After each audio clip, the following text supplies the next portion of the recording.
n'avons pas l'intention de faire la guerre à l'Europe, je l'ai déjà dit. Mais si l'Europe décide soudainement de faire la guerre et passe à l'action, nous sommes prêts dès maintenant. Il n'y a aucun doute à ce sujet. La seule question est quand l'Europe passera-t-elle à l'action? Je pense que cela pourrait arriver très rapidement. Ce n'est pas l'Ukraine. Avec l'Ukraine, nous agissons de manière chirurgicale, avec précision. Mais c'est compréhensible. Ce n'est pas une guerre au sens moderne du terme.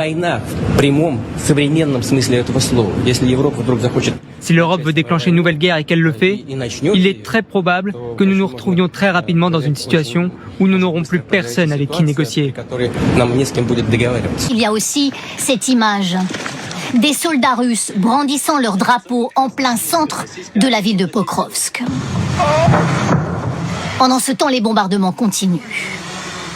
Le Kremlin fait aussi diffuser cette séquence de soldats progressant dans cette ville, immeubles après immeubles. D'ailleurs, Vladimir Poutine annonçait lui-même hier soir la prise de cette ville stratégique après plus d'1 an de combats meurtriers. Les Ukrainiens nient cette victoire russe et disent encore contrôler une partie de la ville.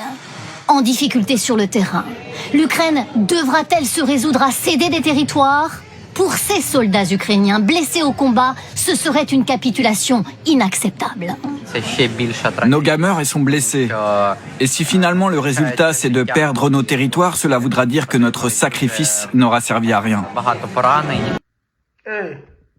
Non, j'ai un camarade peu d'Afrique.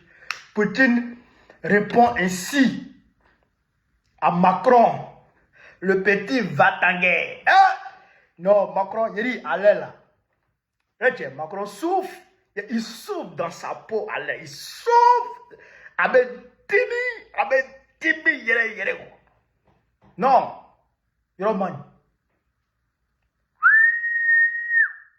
c'est-à-dire, Macron a parlé. Oh, on va recruter, on va envoyer des avions, on va rentrer en guerre. Ceci, cela. Poutine n'a pas parlé, hein.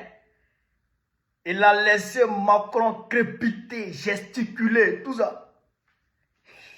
Il a allé Syrie Pokrov d'abord. Quand il a attrapé Pokrov, là, il dit, ah là, les journalistes venez. Il dit, nous, la Russie, et ça a été toujours leur position, ça veut dire la position de la Russie. Nous, la Russie, là, on ne veut pas faire la guerre l'Europe. Mais si l'Europe nous attaque,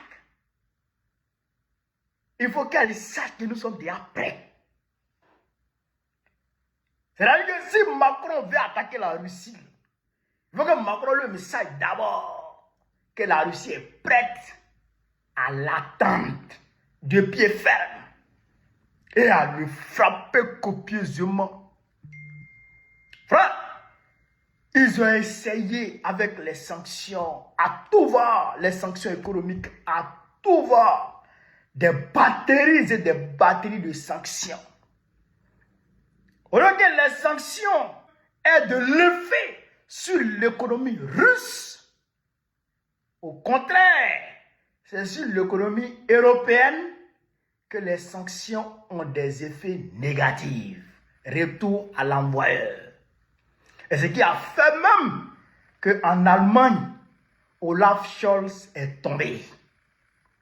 Parce que les sanctions russes là, c'est-à-dire que le fait que les Allemands, c'est-à-dire que aient renoncé, le fait que les Allemands aient renoncé à l'énergie russe, au gaz russe, hop, ça veut dire que l'économie allemande a pris un coup.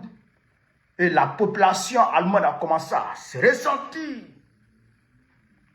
Frère, les gens sont détournés de Olaf Scholz. Et ils sont allés voter pour Metz. Friedrich Merz ou quoi là. Ça veut dire que les sanctions n'ont pas eu d'effet sur la Russie. Mais au contraire, les sanctions ont eu l'effet sur les sanctionneurs. C'est ça qu'on appelle se faire harakiri. Se faire harakiri. je pense que les Waworo là, ils doivent revoir leur approche vis-à-vis de la Russie. Parce que si c'est pas là, vous ne pouvez pas. Si c'est la guerre, vous ne pouvez pas.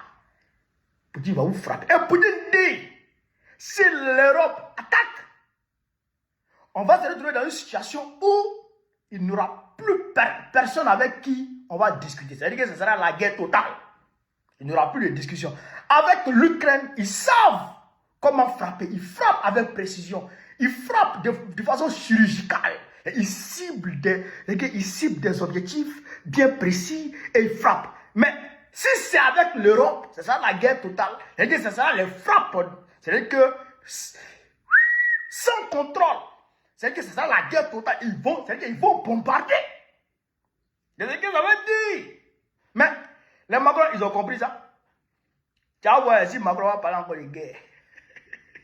Poutine là, c'est les calmeurs. Quand il parle comme ça, là, c'est fini. Donc, frère, il faut que nous, de notre côté ici, nous on fasse attention aussi.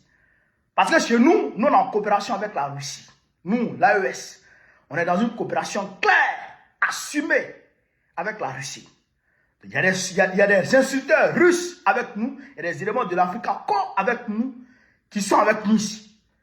Donc si l'Europe doit déclencher une guerre, je pense que l'Europe va éviter de déclencher la guerre sur le territoire européen, sur le continent européen.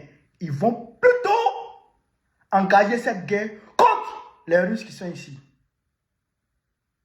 Mais s'ils attaquent les Russes, ils nous attaquent. Et ça sera à partir de, normalement, la Côte d'Ivoire ou le Bénin. À partir de la Côte d'Ivoire ou à partir du Bénin, qui vont attaquer les Russes d'ici. Et s'ils attaquent les Russes d'ici, ils attaquent l'AES.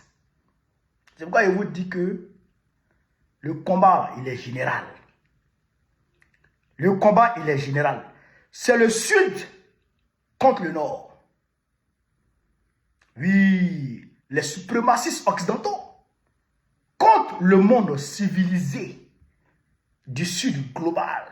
Nous, les Africains, les Russes, les Chinois, nous, c'est contre nous.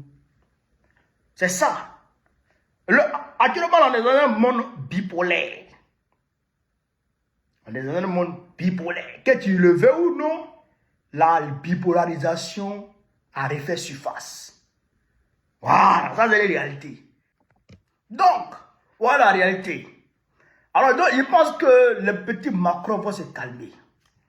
Voilà ce péché qu'a appelé l'Afrique, ce que je voulais vous dire dans cette vidéo. Sur ce, vive la paix dans le monde. Vive la paix dans le monde. Vive l'Afrique libre. Vive le panafricanisme.